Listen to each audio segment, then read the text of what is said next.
Good afternoon, good evening, good morning.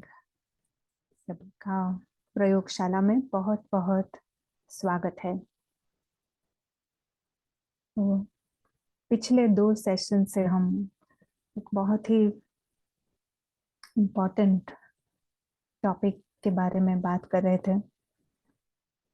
वो है स्मृति। स्मृति यानी जो स्पिरिचुअल के विषय में जो हम स्मृति जिसे हम कहते हैं वो है मैं कौन हूँ। इसका आंसर हम हमेशा चाहे ना चाहे, जाने ना जाने, हमारे साथ होता ही है। ये खेल है स्मृति और विस्मृति का। तो अभी हम अगर कभी सोए हैं और जाग जाते हैं तो मैं कौन हूँ ये सोचना नहीं पड़ता है। पता होता है कि मैं ये रोल हूँ, कि मैं शरीर हूँ, मैं यहाँ हूँ, इस सिटी में हूँ, ये टाइम होगा। पर बाबा कहता है ये है विस्मृति, गलत स्मृति है। हमारी सच्ची स्मृति है, हम आत्मा है। ये पूरा ही जो हमारा आध्यात्मिक हमारी यात्रा है, ये पूरा ही उस सत्य स्मृति की तरफ ले जाने के लिए है। ये सत्य स्मृति ऐसी कायम हो जाए कि हम शरीर थे यही भूल जाए, यही याद रहे हमें कि मैं आत्मा हूँ। तो जो प्रैक्टिसेस हम करते हैं, अदृश्य आत्मा, अदृश्य मुसाफिर, अदृश्य मेहमान, अदृश्य खिलाड़ी, अदृश्य अवतार, ये सारी ही प्रैक्टिसेस बाबा हमें इसीलिए करने के लिए कहता है कि हमारी वो स्मृति हम वापस उसमें टिक जाए। और बाबा साथ साथ कहता है कि अपने घर को भी याद करो। तो बाबा ने कल, या think कल या कल एक बहुत ही सुंदर टाइटल दिया। बाबा ने कहा आप मस्त कलंदर हैं। तो जब हम वो सत्य स्मृति में आ जाएंगे तो ऑटोमेटिकली वो मस्त कलंदर हो जाएंगे। लेट अस सी आज हम क्या सुन रहे हैं। वेलकम करते हैं अखिला बहन को। Welcome sister. ओम शांति। थैंक यू किरण बहन। ओम शांति और गुड इवनिंग सभी को। हम आज का टॉपिक स्टार्ट करेंगे, लेकिन उसके पहले हम एक प्रैक्टिस में आएंगे, एकाग्र हो जाएंगे कुछ देर और चलेंगे हम अपने सत्य स्मृति में, जैसा अभी किरण बहन बता रही थी। तो थोड़ी देर हमारा सारा अटेंशन हम लेकर आते हैं उस पॉइंट ऑफ लाइट पर, और एक अदृश्य उपस्थिति के रूप में हम देखते हैं उसे।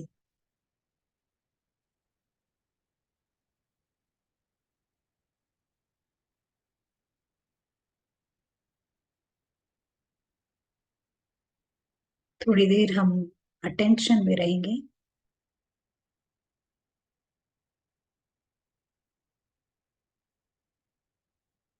एक टाइनी टाइनी पॉइंट या फिर अदृश्य उपस्थिति,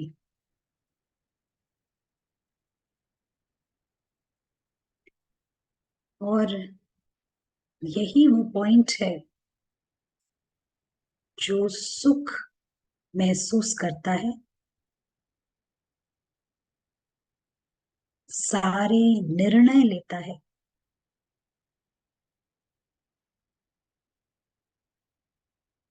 यही वो पॉइंट है जो क्रोध भी करता है और देह अभिमान में भी आ जाता है।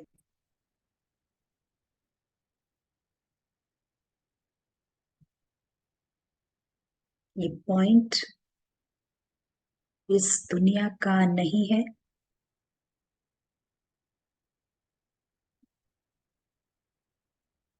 इस शरीर में एक गेस्ट के रूप में है,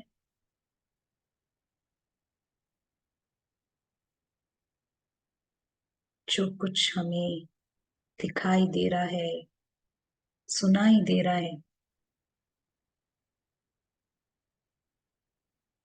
साउंड, कलर्स, ये अदृश्य पॉइंट ही देख रहा है, सुन रहा है।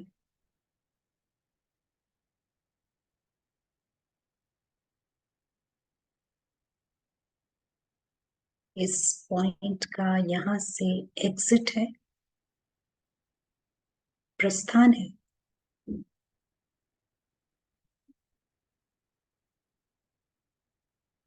जब वो जागृत है, उसे अपने एग्जिट का स्पष्टता से पता है। वो जानता है ये अल्पकाल की दुनिया है, जहाँ अल्पकाल के सुख हैं।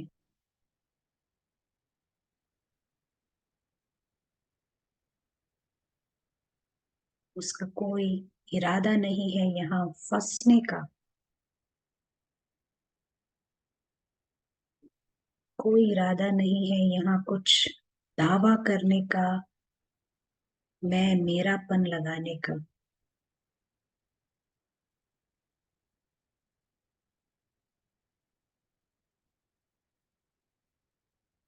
और यही वो पॉइंट है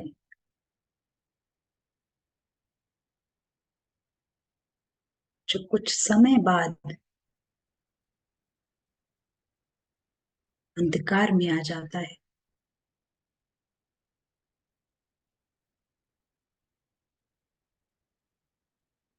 इस कहानी को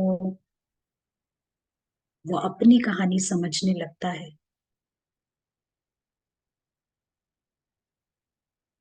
खुद को कुछ और समझने लगता है।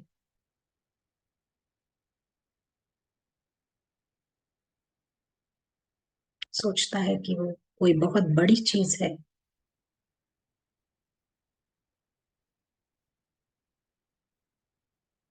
और पूरी तरह भ्रमित होकर अपना अस्तित्व ही खो देता है।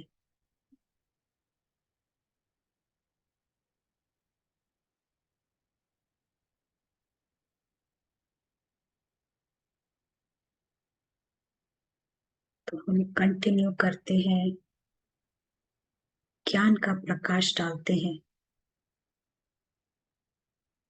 और जब हम ज्ञान का प्रकाश डालते हैं, देखते हैं ये ड्रामा है, ये कहानी है, ये उस पॉइंट की कहानी नहीं है।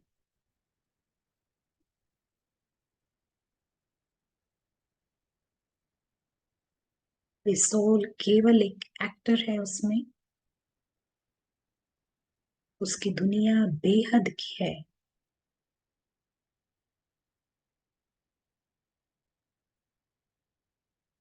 उसको अपना घर दिखाई देता है, बड़ा नक्शा दिखाई देता है, और वो देखता है उसका घर प्रकाशमय है, बिल्कुल अलौकिक। उसकी दुनिया भगवान के साथ है, वो भी इमर्ज्ड रूप में।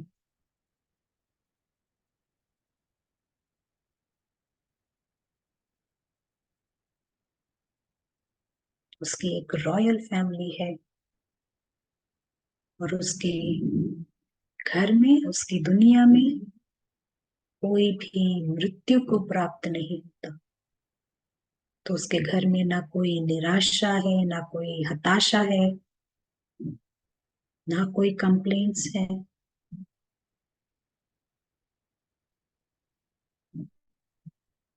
उसके घर में सब इच्छाओं से मुक्त है, क्योंकि सब भरपूर है। सबके पास संपूर्णता है, भरपूरता है। सब निर्विकारी है। वह लैंड ऑफ लव, प्रेम की दुनिया।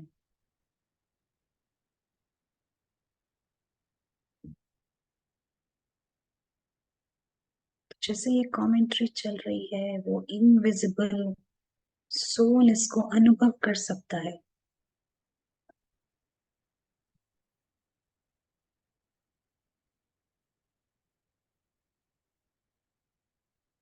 वो घर है जहाँ कोई रावण नहीं है, कोई दुख नहीं है,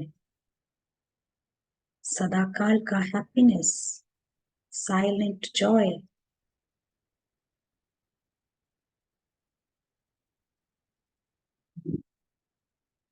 ऐसी दुनिया है जहाँ सबके चेहरे निडर है, बिना डर के निर्भय है। सबके चेहरे बिना किसी पश्चाताप के हैं, खुशनुमा चेहरे।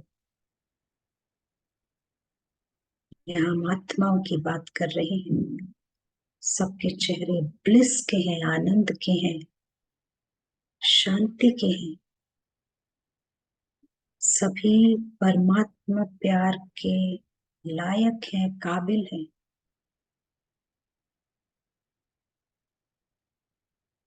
क्योंकि सब के सब ईगोलेस, निर्विकारी।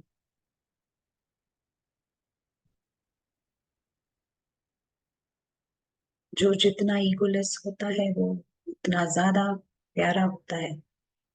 यहाँ सब के सब निर्विकारी हैं। सब लविंग है, लवली है। सबको परमात्मा प्यार करते हैं।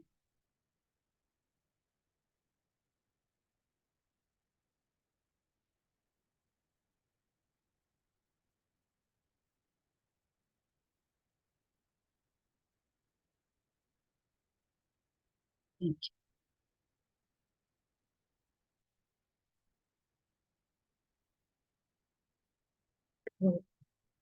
आज का जो सेशन है हम उसको स्टार्ट करते हैं कुछ मुरली की पंक्तियों से। और आप ही बताइएगा कि आज का टॉपिक क्या होगा। हम मुरली की 4 पंक्तियां पढ़ेंगे, उसी में आपको समझ आ जाएगा आज का टॉपिक। और जो लोग कैमरे में आ सकते हैं हम रिक्वेस्ट करेंगे कि कैमरे में आए आप। और ये मुरली है 9/12/89 की, 9/12/89 की मुरली है। और इसकी 4 लाइनें पढ़ रहे हैं। तो आप बताइएगा कि मुरली का यानी ये क्लास का क्या टाइटल होगा। आप सभी श्रेष्ठ आत्माएं इस रथ के सारथी हो। रथ को चलाने वाली आत्मा सारथी हो। यह स्मृति स्वतः ही इस रथ अथवा देह से न्यारा बना देती है। किसी भी प्रकार के देहभान से न्यारा बना देती है।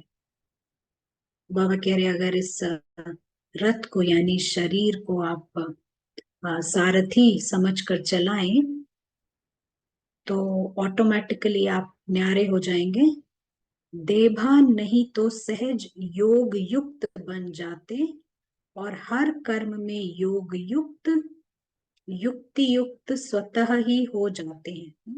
युक्ति युक्त यानी समझदारी से आप काम करते हैं। स्वयं को सारथी समझने से सर्व कर्मेंद्रियां अपने कंट्रोल में रहती हैं। अर्थात सर्व कर्मेंद्रियों को सदा लक्ष्य और लक्षण की मंजिल के समीप लाने की कंट्रोलिंग पावर आ जाती है। स्वयं सारथी किसी भी कर्मेंद्रिय के वश नहीं हो सकता। तो ये 4 लाइन थी मुरली की। आप समझे आज का टाइटल क्या है? देखिए कौन जवाब देता है आज। किसी ने बताया इस पंक्तियों के आधार पर? आत्मअभिमानी स्थिति। यस, आ रहे हैं आंसर्स। सहयोगी और कर्मातीत बनने की विधि, डिटैच्ड ऑब्जर्वर, सारथीपन की स्मृति। राइट। आज जो हमारा टाइटल है वो है कैसे कर्मेंद्रिय जीत बनना, और क्यों बनना है ये भी हम समझेंगे। कोई आया जवाब ऐसा सिमिलर? स्वराज्य अधिकारी, जी जी जी। हाँ, रूलिंग, कर्मेंद्रिय जीत। कंट्रोलिंग, इंद्रियजित। जी जी। Right, thank you very much. तो आज हम ये समझेंगे कि कर्मेंद्रिय जीत क्या होता है और क्यों बनना है।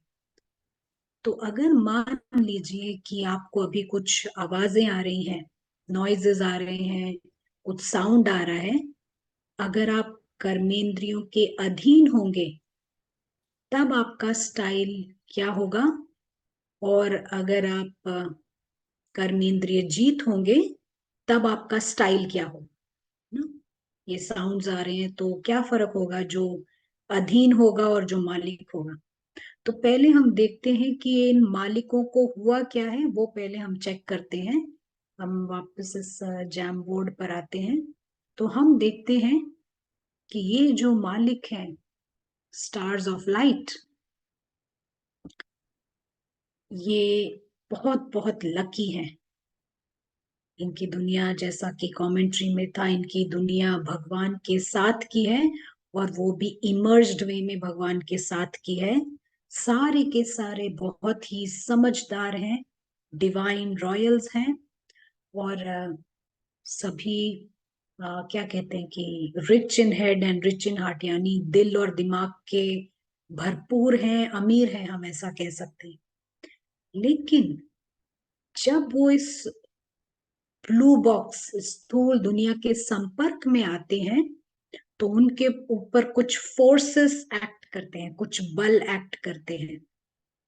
और माया का काम है कि किसी को भी मिनिमम यानी नीचे से नीचे लेकर जाना। ये माया का काम है कि बिल्कुल गिरावट की ओर ले जाना, उसका काम है। तो क्या होता है कि एक समय आता है जब आत्मा भ्रमित हो जाती है और वो स्थूल दुनिया को अपनी दुनिया समझने लगती है, कंफ्यूज हो जाती है वो। हम यहाँ से देखते हैं, कंफ्यूज हो जाती है और धोखे में आ जाती है। उसे लगता है उस दुनिया की चकाचौंध से, इस फिजिकल वर्ल्ड से उसको ये दुनिया बहुत आकर्षित करने लगती है, धोखे में आ जाती है। यहाँ मैं और मेरापन लगाने लगती है, फंसने लगती है, ट्रैप्ड जिसको बोलते हैं ना, बंधनों में आती है, और फ्री से बंधन बनाए जा रही है, एक के बाद एक फ्री से बंधन बन रहे हैं। एक समय ऐसा आता है पूरी तरह वो बेहोश हो जाती है। बेहोश यानी, बेहोश हम ऐसा बोलेंगे कि पूरी तरह आत्मा अपने अस्तित्व को खो देती है, पूरी तरह खो देती है। और यही सोल, ये जो मालिक सोल की हम अभी बात कर रहे थे, यही सोल पूरी तरह अपने अस्तित्व को भूल कर, जो नशे में थी अपने घर के, अब सारा समय इस फिजिकल दुनिया यानी स्थूल दुनिया, हम कहें विक्रम बेताल की कहानी में फंसी रहती है। सारा समय विक्रम बेताल की कहानी में फंसी रहती है। अगला स्टेप क्या होता है मालूम है आप लोगों को? पता होगा अनकॉन्शियस होने के बाद क्या होता है। अनकॉन्शियस होने के बाद का नेक्स्ट स्टेप क्या होता है? अपना अस्तित्व भी खो दिया।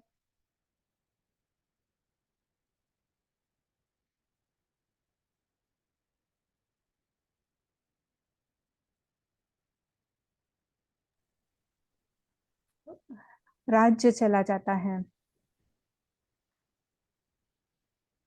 जी, मैं राज्य और चला जाता मेरापन आ जाता है, रावण राज्य आ जाता है। है, राइट। तो क्या होता है कि नेक्स्ट स्टेप जो होता है वो ये होता है कि यहाँ पर जो है एनिमी रूल करने लगता है, यानी ना, बड़ा एनिमी हो गया है तो बड़ा ही, लेकिन एनिमी रूल करने लगता है, यानी कि दे अभिमान उस पर राज्य करने लगता है, उसका खुद का राज्य चला जाता है और दे अभिमान राज्य करता है।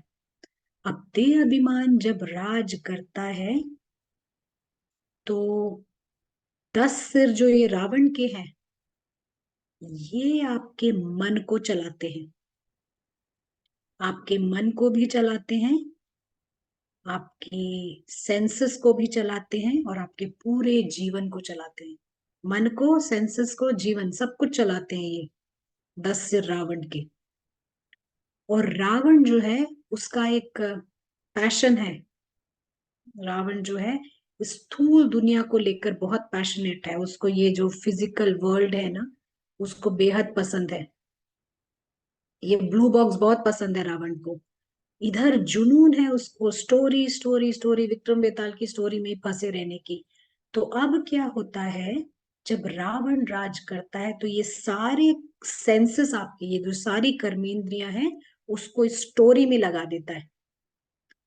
पूरा जीवन आपकी स्टोरी में बीतती है, पूरा माइंड आपकी स्टोरी में बीतता है, सारा समय वो इस स्टोरी में ही फंसा रहता है, कहानी में किसने क्या किया, क्या नहीं किया, 10 साल पहले क्या हुआ, उसने ऐसा कहा वैसा कहा, इसी में फंसा रहता है। तो जैसे कि कर्मेंद्रियां है वो न्यूट्रल है, लेकिन उसको चलाने वाला रावण है, तो वो गलत डायरेक्शन में चलाता है। जैसे आप समझ लीजिए, हाँ, पहले भी आपको ये एग्जाम्पल दिया था, एक गाड़ी है, कार न्यूट्रल है, आप कार का अच्छा इस्तेमाल कर सकते हैं, कुछ सेवा में जा सकते हैं, कुछ और कार्य कर सकते हैं, हाँ, अगर डॉक्टर है तो किसी को बचाने जा सकते हैं। लेकिन यही कार अगर आतंकवादी यूज करते हैं तो वो गलत चीजों के लिए इस्तेमाल करेंगे उसी गाड़ी को। तो ऐसे ही आपके जो ये सेंसेस हैं, ये रावण चलाता है, और रावण चलाता है तो ये गलत कार्यों के लिए चलाता है और इस स्टोरी में फंसा रहता है। तभी बाबा कहते हैं, हाँ, ये 2 शब्द जो इस्तेमाल करते हैं बाबा, लगाव और टकराव, यानी वो स्टोरी में खिंचता है, धकेला जाता है, लगाव होता है, टकराव, लेकिन सब कुछ स्टोरी में, और कहानी से ही उसे और चीजें भी चाहिए होती हैं। आपको एक उदाहरण देते हैं कि मेडिकल बुक्स में एक कंडीशन होती है, मेडिकल बुक्स में आ, आपको कई बार ऐसे व्यक्ति मिलेंगे, थोड़े कम होते हैं लेकिन ऐसे व्यक्ति मिलते हैं। एक लेडी होगी जो अपॉइंटमेंट लेती है डॉक्टर से, स्पेशलिस्ट से, और अपॉइंटमेंट लेती है और मिलती है स्पेशलिस्ट को, और वो स्पेशलिस्ट पूछता है आपकी प्रॉब्लम क्या है। तो कहती है कि बिल्ली खिड़की से कूद गई। तो वो पूछता है कि अच्छा कब, कि 3 साल पहले। तो फिर क्या हुआ, उसने पूछा। तो माना वो चीज उसे इतना डिस्टर्ब कर रही है, वो उस बारे में चिंता कर रही है, परेशान हो रही है, कि उसको डॉक्टर से, थेरेपिस्ट से, स्पेशलिस्ट से, जो भी है, बार बार अपॉइंटमेंट लेना पड़ रहा है।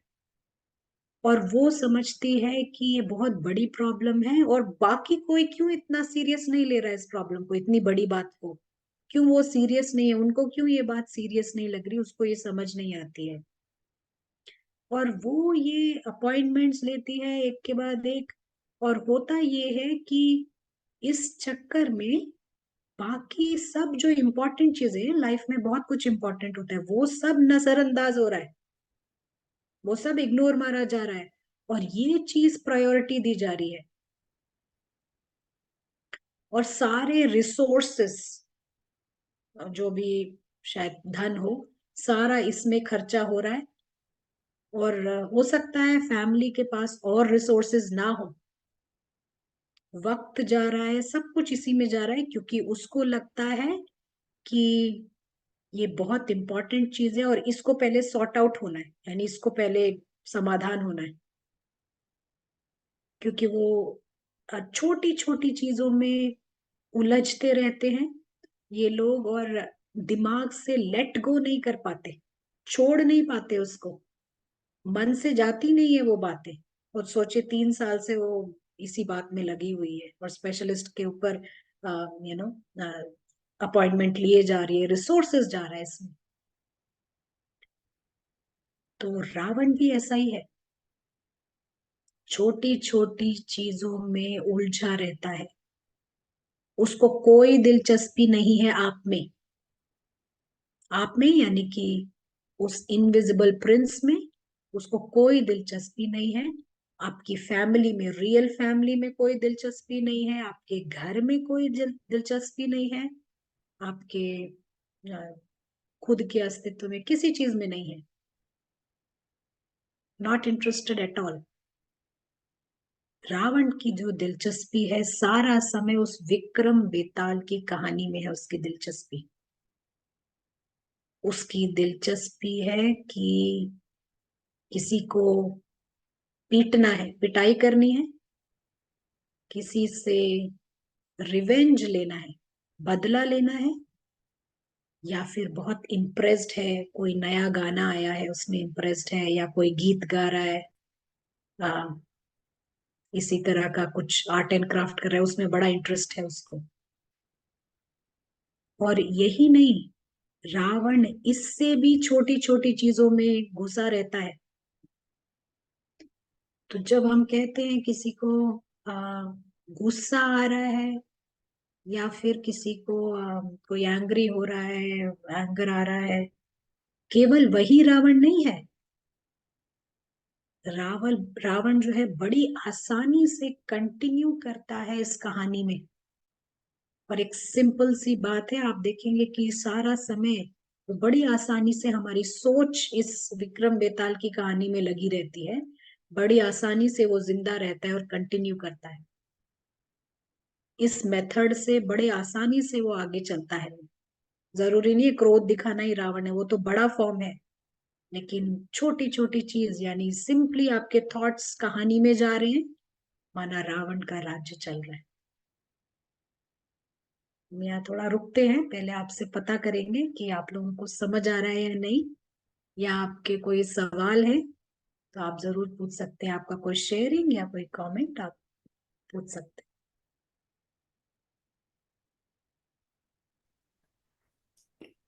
यहाँ पे एक सेल्फ रिफ्लेक्शन है जो सभी के लिए लागू होता है। ये कहते हैं कि यही मैंने पूरी लाइफ में यही किया। रावण मेरा बेस्ट फ्रेंड था, और रावण को पसंद नहीं है कि मैं अब राम के साथ हूँ। हैं। रावण हम सबका बेस्ट फ्रेंड था कुछ समय पहले तक।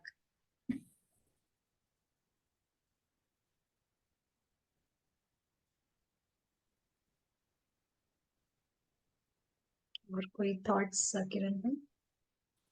अभी तो कोई नहीं है। आप कुछ ऐड करना चाहेंगे?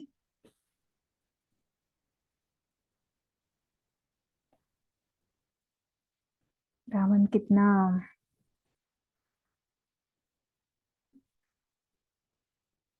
कलाकार है, कितना स्किलफुल है।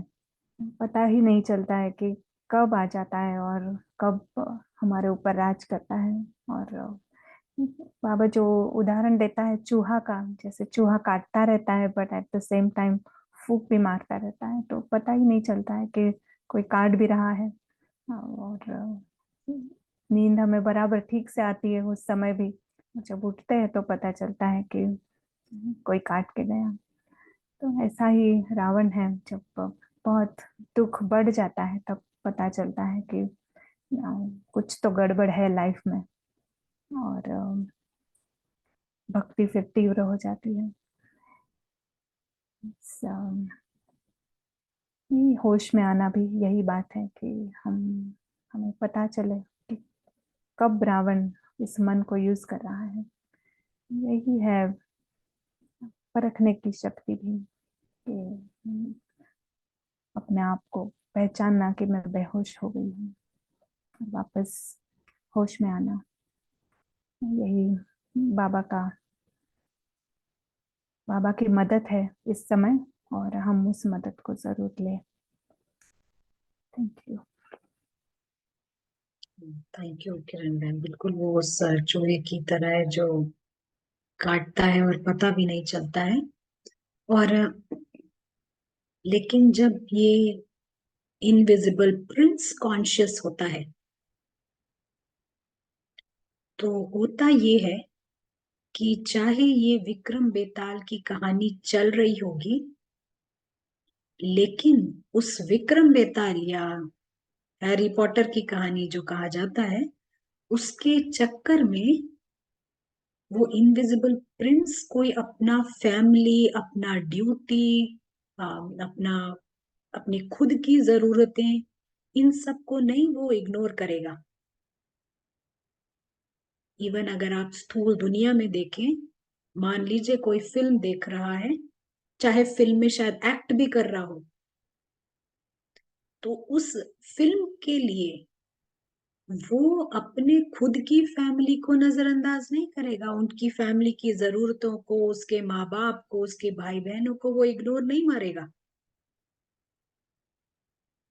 तो ऐसे ही जब इनविजिबल प्रिंस जागृत होता है, तो ये इनविजिबल प्रिंस अटेंशन रखता है, चाहे कोई भी मूवी चल रही हो, चाहे हैरी पॉटर की स्टोरी भी चल रही हो, विक्रम बेताल चल रहा हो, तो वो अटेंशन रखता है अपनी फैमिली पर, अपने घर वालों पर और अपनी ड्यूटीज पर। और वो आ सकता है, फिर भी आ सकता है यहाँ पर अपने मिशन के लिए, लेकिन उसका दिल, उसका दिमाग उसके घर पर होता है, उसकी फैमिली में होता है, उसके पिता के पास होता है। ये एक बड़ा डिफरेंस है। और वो कभी भी इस विक्रम बेताल में फुल स्टॉप लगाकर घर जा सकता है। विक्रम बेताल को फुल स्टॉप लगाकर उसके प्रेफरेंस में वो अपने घर को चूज कर सकता है कभी भी, और वो घर उसका रियल वर्ल्ड, उसका उसकी दुनिया बन जाती है। ये बड़ा डिफरेंस है जब वो कॉन्शियस होता है। जब सोल जागृत है, वो किसी भी वक्त इस दुनिया को लात मार के वो अपने घर जा सकती है। उसको कोई इंटरेस्ट नहीं है यहाँ पर। वो हल्के तौर पर शामिल है, यहाँ कुछ भी हो कोई फर्क नहीं पड़ता। तो प्रैक्टिकल में हम ज्ञान की बात करते हैं, लेकिन इम्पोर्टेंट है उसको जागृत रखना, इनविजिबल प्रिंस को जागृत रखना। तो इवन आप देखेंगे, अगर आपको बड़े ही आराम से आपको अगर एक एक फीलिंग आ रही है कि हम इस हैरी पॉटर को, यानी इस स्थूल दुनिया को बिलोंग करते हैं, इस विक्रम बेताल की दुनिया के ही हैं, तो ये रावण इंचार्ज है।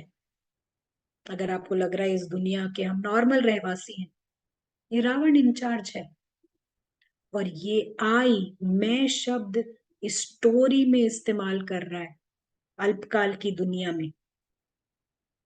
तो अगर आत्मा को ये फील हो रहा है कि वो ऊंट है या हाथी है, तो वो भ्रमित हो गई है।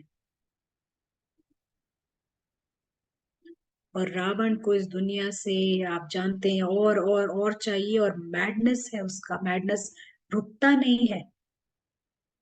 तो हम यहाँ पर देखते हैं कि जो रावण है ये एटर्नल बेगर है, यानी उस हमेशा मांगता ही रहता है। आई होप आपको समझ आ रहा होगा जो हम बातें कर रहे हैं। अगर नहीं आए तो आप जरूर पूछिएगा। ये रावण जो है एटर्नल बेगर है और विक्टिम भी है, दोनों ही है। यानी हमेशा पीड़ित फील करता है और हमेशा मांगता ही रहता है। और पूरे लाइफ ना, ये शब्द, ये मैं शब्द वो कहानी के लिए इस्तेमाल करता है, कहानी में जो चीजें हैं उनके लिए इस्तेमाल करता है। और वो जानता है ये कहानी अल्पकाल की है, वो जानता है ये कहानी परिवर्तनशील है, और वो ये भी जानता है ये अप्रत्याशित दुनिया है, और फिर भी वो ये आई शब्द लगाता है उसमें, और पूरे जीवन डरता रहता है, विक्टिम फील करता रहता है। अब ये कहानी ये प्रिंस की कहानी है, ये प्रिंस जो कि मालिक है, जो अमर है, अविनाशी है, जिसे कोई मार नहीं सकता, ना फ्लड्स ना रेन्स, कुछ भी नहीं मार सकता, तो किसी की बातों से वो क्या मरेगा। तो ये जो प्रिंस है पूरा जीवन मालिक है, लेकिन पूरा जीवन वो डर डर के जीता है, मांगते हुए जीता है, और विक्टिम फील करता है। और इसी चक्कर में वो क्या करता है कि आ, उसके अलावा एक बहुत ही, ये रावण जो है बड़ा ही नाइस, बड़ा ही अच्छा सा एक स्माइली फेस पुटअप करता है, और ये बताने के लिए कि मैं बहुत ही अच्छा हूँ, और पॉजिटिव थिंकिंग कोर्सेस करता है, और पॉजिटिव स्पीकिंग कोर्सेस करता है, यानी शब्द अच्छे उच्चारने के लिए भी वो क्लासेस करता है। और इस दौरान जब ये ये पॉजिटिव थिंकिंग कोर्सेस करता है, इस दौरान वो पॉजिटिव थिंकिंग करते करते उसको ये ज्ञान मिलता है, बाबा का ज्ञान मिलता है, और वो बड़ा खुश होता है।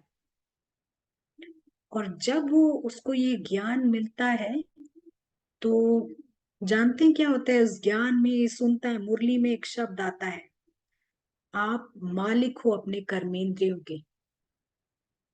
और वो जब ये शब्द सुनता है तो क्या होता होगा मालूम है, आप बता सकते हैं? कौन सुन रहा है इसको, पहले तो आप ये बताइए। जब बाबा कहते हैं कर्मेंद्रियों का मालिक बनना है, क्रोध नहीं करना है, तो ये कौन सुन रहा है जब बाबा ये बात करते हैं? तो आप टाइप कर सकते हैं।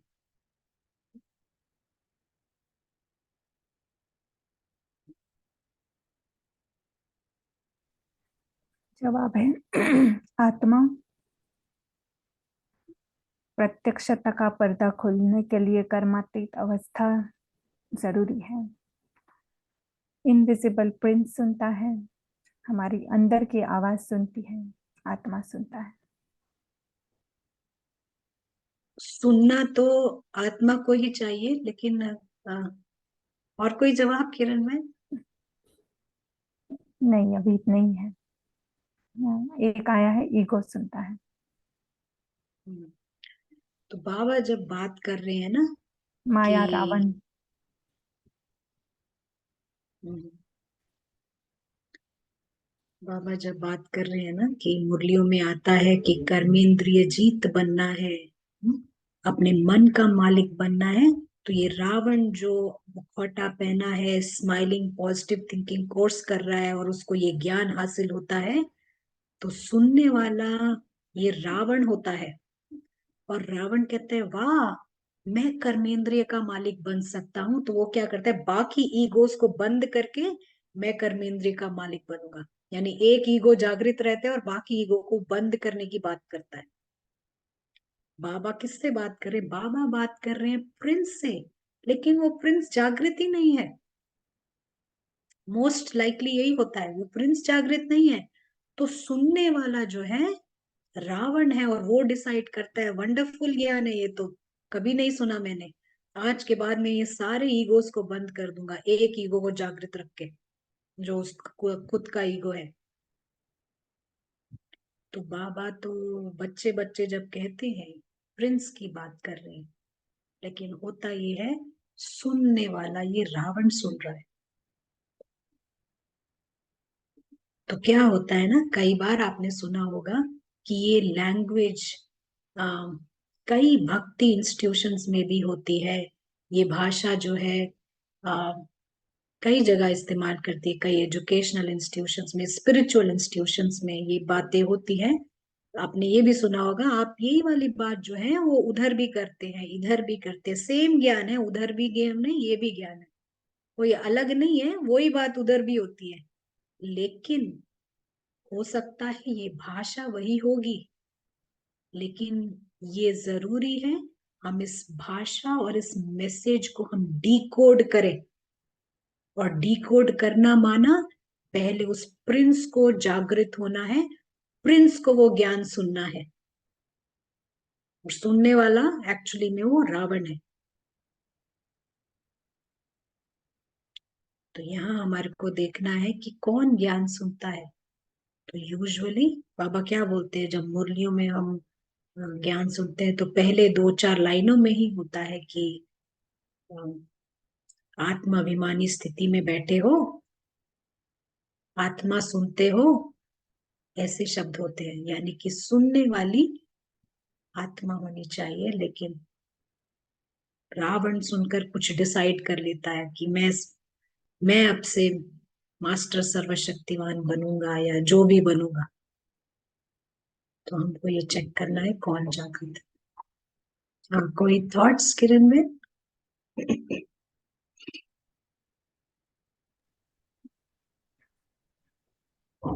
किसी का मैसेज है कि बिल्कुल जो आपने जिस तरह से कहा बाबा के ज्ञान में आते हैं तो बिल्कुल वही स्टोरी उनकी रही है, ऐसे कह रहे हैं।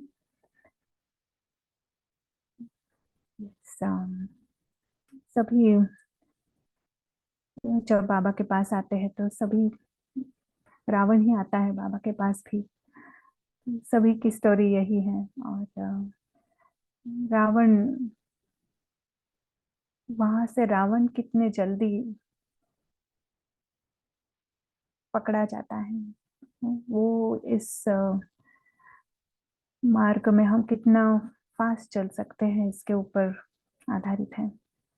हमारी हमारी स्पीड उसके ऊपर आधारित है, क्योंकि कई बार एटलीस्ट लग रहा है कि इस रावण को जगाने वाला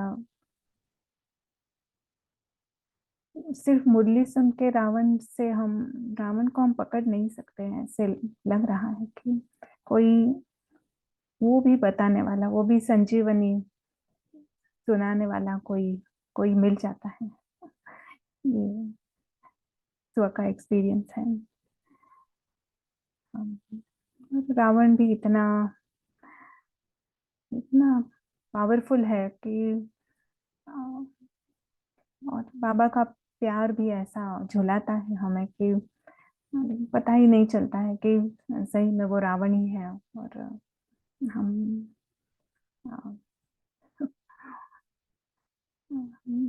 ज्ञान मुझे पता चल गया है, इस भ्रम में हो जाते हैं। भ्रम ही है, रावण का भ्रम। और एक एक चीज हमें बताती है कि शायद रावण है कि अगर हमें मेहनत लग रही है, ये पुरुषार्थ में अगर मेहनत लगती है, अगर वो मस्त कलंदर की फीलिंग नहीं आ रही है, अगर वापस वापस हम उसी कमजोरी को निकालने के पीछे अगर समय हमारा उसी में जा रहा है, किसी के लिए निगेटिविटी निकल ही नहीं रही है, हम बहुत ट्राई कर रहे हैं, बहुत दिल से ट्राई कर रहे हैं कि नहीं मुझे चाहिए, बट अगर वो जा नहीं रही है, माफ नहीं कर पा रहे हैं, तो समझना चाहिए कि अभी तक रावण ही राज्य कर रहा है। क्योंकि रावण एक बार पकड़ में आ जाता है, यानी ट्रूली ये सच्चा ज्ञान जब आत्मा समझ जाती है, तो ये सारे ही एफर्ट्स है, ये बहुत ही फास्ट होने लगते हैं। तो अगर किसी को ऐसा लग रहा है कि हम आगे नहीं बढ़ रहे हैं, तो मे बी वापस वापस हमें चेक करना, ये प्रैक्टिस करना बहुत जरूरी है। ये प्रैक्टिस करने से ही फील कि आत्मा जागृत हो सकती है, खुद के अनुभव से, कि अगर ये करेक्ट प्रैक्टिसेस एक्यूरेटली नहीं की है तो रावण राज्य करता ही रहेगा। तो अनुभव, स्वतः स्व अनुभव है कि ये प्रैक्टिसेस कर कर उस आत्मा जागृत हुई। Thank you. थैंक यू किरण भाई। तो यहाँ पर आप देखेंगे इवन आज की मुरली में भी बाबा क्या बोलते हैं कि अम, याद की यात्रा पर बाबा ने फोकस किया। और बाबा कहते हैं चाहे आप कितना अच्छा ज्ञान सुनाते होंगे, लेक्चर करते होंगे, म्यूजियम खोलते होंगे, लेकिन एफर्ट है कि आप वो बिंदु बनो, वो है एफर्ट। बाबा ये नहीं कह रहे आप ज्ञान नहीं सुनाइए, लेकिन सबसे पहले उस इनविजिबल प्रिंस को जागृत कीजिए, वो इम्पोर्टेंट है।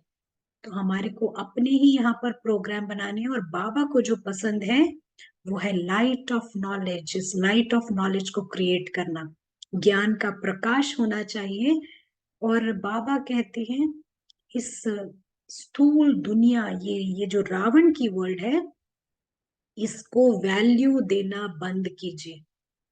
आप इसकी वैल्यू बढ़ाते हो, इसलिए आप उसमें फंसे रहते हो। आप देखिए जिसकी भी आप वैल्यू बढ़ाएंगे तो वो ही आपके दिलो दिमाग पर राज करेगा। आप इस कहानी को बहुत महत्व देते हो, इस कहानी का महत्व कम कीजिए, इसको छोटा देखिए। ये कहानी भी बहुत छोटी है, और जो आपका पात्र है, जो आप रोल प्ले कर रहे हो, वो भी बहुत छोटा है। 800 करोड़ में एक पार्ट है अखिला का, 800 करोड़ में एक पार्ट है। और उस पार्ट को जो ईगो है वो इतना बड़ा बनाएगा कि ओ यही सब कुछ है, वो ही सब कुछ है। लेकिन ज्ञान का प्रकाश डालिए कि जस्ट अ पार्ट, छोटा सा पार्ट है। तो बाबा ये कहते हैं कि वैल्यू कम कीजिए इस फिजिकल वर्ल्ड की। वही रावण का जो कारोबार उसी में चलता है, और इसके लिए पारस बुद्धि बहुत बहुत अनिवार्य है। आप पारस बुद्धि से देखेंगे तो अभी भी जूम कॉल में देखिए इतने सारे पार्टिसिपेंट्स, पॉइंट ऑफ लाइट्स है यहाँ पर, चमकते जगमगाते सितारे, डायमंड्स हैं यहाँ पर। तो ये पारस यूज करना बहुत इंपॉर्टेंट है यहाँ के लिए। तो आप खुद ही समझ सकते हैं, चेक कीजिए कि कौन चला रहा है। माफ कीजिएगा, यहाँ शायद थोड़ा पावर कट हुआ है, बट आई थिंक आप मुझे सुन सकते हैं। जी, आवाज क्लियर है। जी। तो यहाँ हमारे को खुद से चेक करना है कि रावण राज है या फिर सोल कॉन्शियस है। आपको अपने आप पता चलेगा आपके थॉट्स कहाँ जा रहे हैं, क्योंकि इनविजिबल प्रिंस जागृत होगा तो वो प्रेफर करेगा अपनी दुनिया को इन रिलेशन टू ये फैमिली, ये फिजिकल वर्ल्ड की चीजों को, और यहाँ के जो भी है people, possession possession position possession से। और कोई सवाल है किरण बहन? यह वही सवाल है कि कैसे पता चले रावण जागृत है या प्रिंस जागृत है, बट आपने एक्सप्लेन तो किया है, वो टाइप कर सकते हैं। Is it clear? चलिए, जब तक हम दिखाई नहीं दे रहे हैं हम एक प्रैक्टिस में आ सकते हैं। मे बी उसके बाद अगर कोई आ, सवाल होगा तो हम फिर ले लेंगे।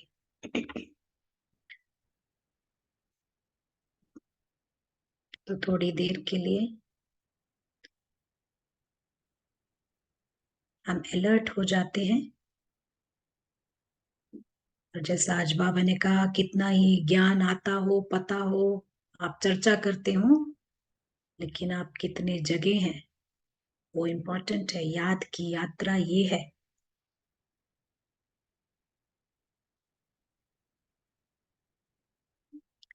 तो ये प्रैक्टिस हम आंख खोल कर करेंगे डेफिनेटली। देखते हैं इस शरीर के भीतर इनविजिबल प्रिंस है।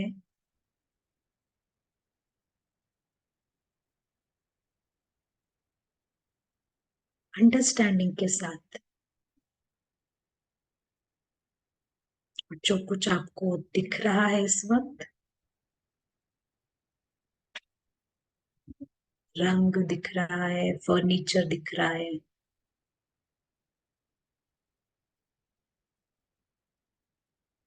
मोबाइल हो या लैपटॉप, ये सब सोल इन आंखों का इस्तेमाल कर रहा है और देख रहा है।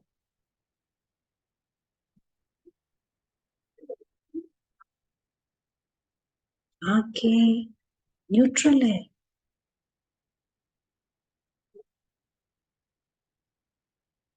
सोफिस्टिकेटेड है, बहुत ही पेचीदा शरीर है ये।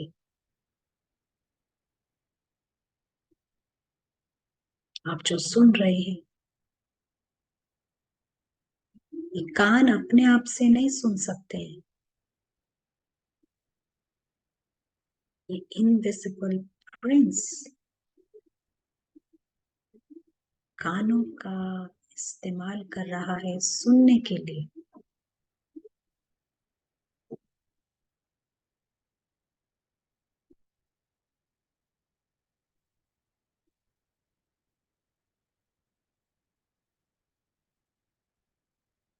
ये मुख जो है वो माइक है सोल का।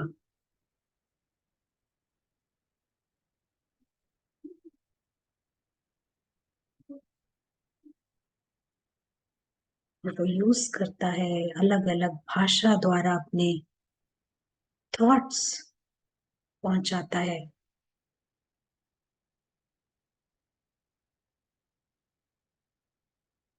आप जैसे भी अभी बैठे हैं, पैर सीधे हैं, मुड़े हैं, बिस्तर को या सोफे को, चेयर को जैसे टच कर रहे हैं।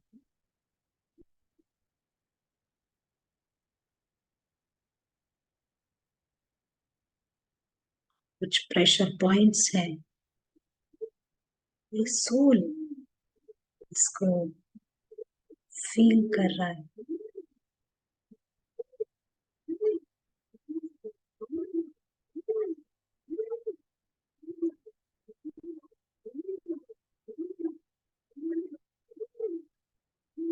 हैप्पी होना भी सोल है जो हैप्पी होता है।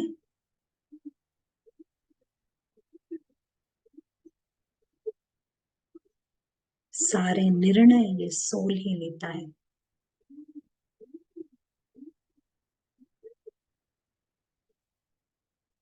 अल्पकाल के लिए है वो इस शरीर में, इस रोल की निंदा, क्रिटिसिज्म सोल का क्रिटिसिज्म नहीं है।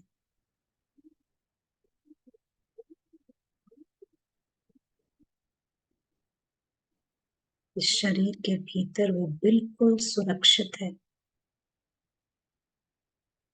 बाहर कुछ भी हो, लेकिन कोई भी चीज इसको हार्म नहीं कर सकती।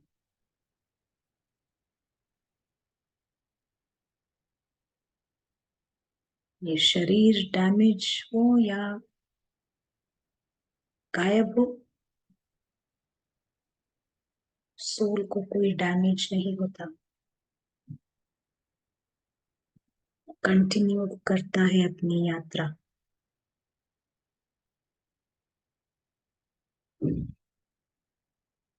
इसकी हॉबी है इस दुनिया में आना, अलग अलग शरीर लेना। कभी किसी देश में जाता है, कभी किसी धर्म में जाकर जन्म लेता है, उसकी हॉबी है, उसको मजा आता है।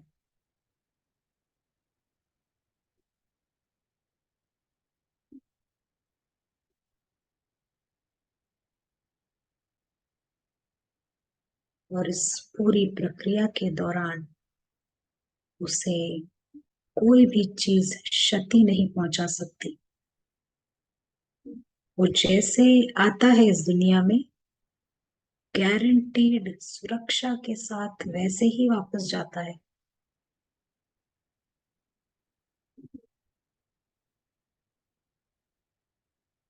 वो बहुत रिच फैमिली को बिलोंग करता है, बहुत ही रॉयल है, उसका परिवार रॉयल है, ऊंचे घराने का है।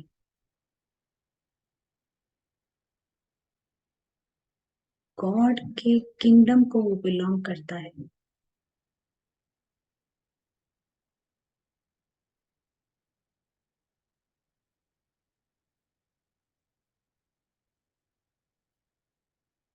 उसकी लाइफ भगवान के साथ है।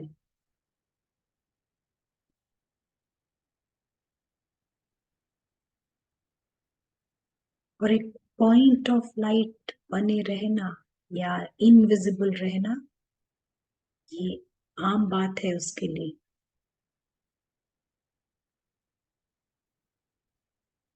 अगर वो कुछ और समझने लगता है अपने आप को कि मैं बहुत बड़ा हूं, तो ये है भ्रम की निशानी।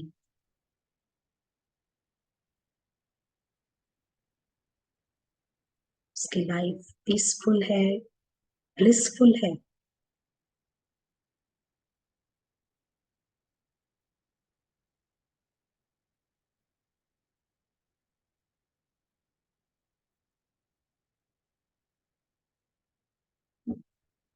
उसकी दुनिया पॉजिटिव है।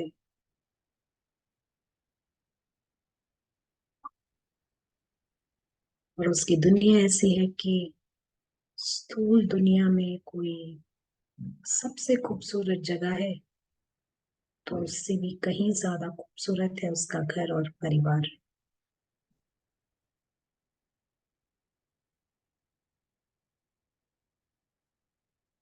हम जैसे इस यात्रा को जारी रखते हैं,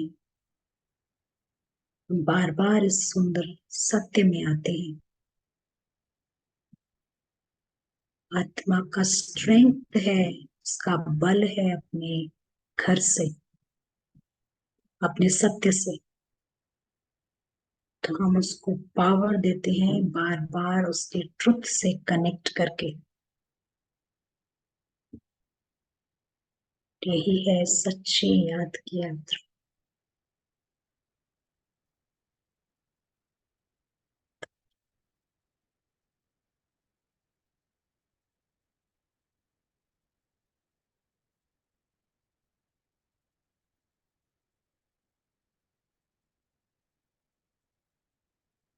बहन, किसी का कोई सवाल तो नहीं था, फिर हम फिनिश करेंगे। एक सवाल है, प्रैक्टिकल सिचुएशन पूछ रहे हैं कि अगर डायबिटीज है और डॉक्टर कहता है कि आप अभी शुगर नहीं खाएं, तो बुद्धि तो कहती है ठीक, पर मन कहता है नहीं, तो क्या इसलिए मनचित शब्द यूज कर सकते हैं क्या? हाँ, देखिए, मन कहता है नहीं तो आ, हमें ये अंडरस्टैंड करना है कि जो नहीं है वो नहीं है। राइट।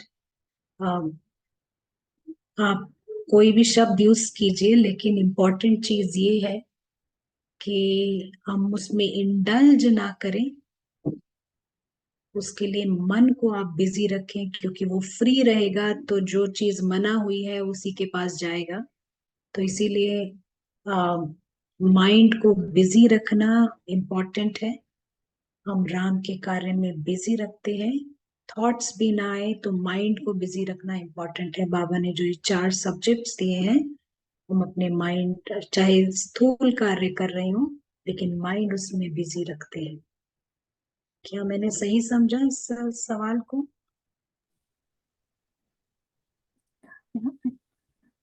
तो मैं देख रही हूँ क्या इस सिनेरियो में हम अपने आप को मंजीत टाइटल दे सकते हैं क्या?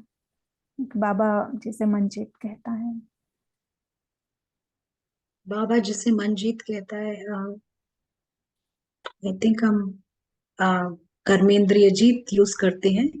पर आप उसको कह सकते हो कि अगर आपका माइंड एंजल चला रहा है तो हम उसको मंजीत कह सकते हैं, तब हम उसको कहेंगे। तो ये जो आपके थॉट्स आ रहे हैं ये कहाँ से आ रहे हैं ये चेक करना है, रूट क्या है थॉट्स का। रावण भी कई बार मंजीत बनता है, तो ये सोल मंजीत है ऑटोमेटिक वाला, या फिर ये रावण वाला स्माइली फेस वाला मंजीत है, वो देखना है। Yes, so true. आत्मा का ज्ञान हुए बिना भी मंजित बहुत होते हैं अभी भी इस दुनिया में। so, बाबा आई थिंक ऊपर की बात करता है, even beyond. Yes, thank you so much. और तो है, कोई क्वेश्चंस नहीं है आई थिंक। यस, तो आई थिंक ओवर टू किरण बहन, ये आज का सेशन हमारा यहीं तक था। तो आप क्या होमवर्क देना चाहेंगे? होमवर्क यही है कि प्रिंस को कॉन्शियस करें, उसके लिए आप प्लान बनाएं। डिफॉल्ट मोड है रावण राज्य, तो आप देखेंगे रावण ही सारा टाइम चलाता है, हमारे थॉट्स इस स्टोरी में, इस विक्रम बेताल में घुसे रहते हैं। चेक कीजिए आपके थॉट्स यहाँ पर हैं या कहाँ पर हैं, प्लान बनाइए उसको जागृत करने का, क्योंकि जब वो जागृत होगा तो कभी भी वो स्टोरी को बंद करके अपने घर जा सकता है। विपरीत स्थिति में भी ये आपको काम आएगा, जब आप स्टोरी पर फुल स्टॉप लगाकर आप घर को रीच कर पाएंगे। इसको वैल्यू कम दीजिए, स्टोरी को हम बहुत वैल्यू देते हैं, ऐसा हुआ वैसा हुआ, स्टोरी स्टोरी होती है। आप कभी भी फुल स्टॉप लगा के घर जा सकते हैं। चेक कीजिए आप ऐसा कर पा रहे हैं, फुल स्टॉप दे पा रहे हैं, बीच बीच में फुल स्टॉप लगा के देखिए, तो आपको मजा भी आएगा घर जाने में। यही होमवर्क रहेगा किरण में। Thank you very much. बहुत प्रैक्टिकल सेशन रहा, और हम इसे प्रैक्टिकल में यूज करके देखेंगे कि कौन मन यूज कर रहा है, रावण कर रहा है या एंजल जागृत है। मेहनत के बिना अगर है तो हम कहेंगे कि एंजल है, isn't it? कोई मेहनत नहीं लगेगी एंजल को। Thank you very much. फिर वापस नेक्स्ट ट्यूसडे मिलेंगे 4 PM India time. Om Shanti. Thank you for joining.